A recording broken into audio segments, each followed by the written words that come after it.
Kementerian Pertahanan Federasi Rusia baru saja menerima kemenangan telak di medan pertempuran. Kemenangan tersebut diperoleh setelah mengeliminir anggota militer Volodymyr Zelensky dengan tembakan jitu. Terbaru dalam sebuah rekaman yang ramai beredar di media sosial Telegram pada Kamis 4 April 2024. Tampak seorang penembak jitu dari divisi pengawal ke-42 kelompok Dnipro yang melenyapkan dua penembak jitu dari angkatan bersenjata Ukraina di daerah Rabotino, di mana salah satu penembak jitu musuh biasanya bekerja di bawah tembakan keras agar lebih sulit mengidentifikasi posisi mereka. Namun operator dan pasangan penembak jitu dari kelompok militer Rusia berhasil menemukan posisi infanteri Ukraina dan menanganinya. Hingga video ini beredar, beragam komentar dikirimkan warganet.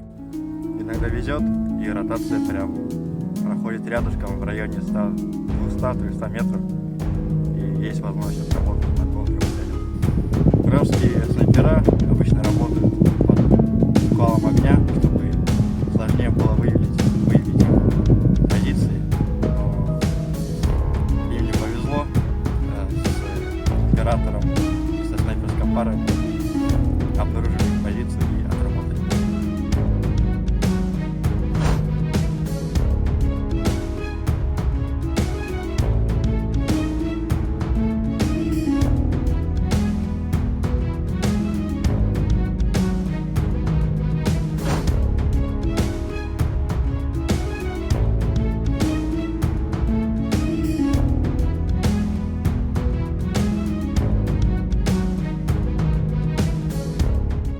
Download Tribun X sekarang, menghadirkan lokal menjadi Indonesia.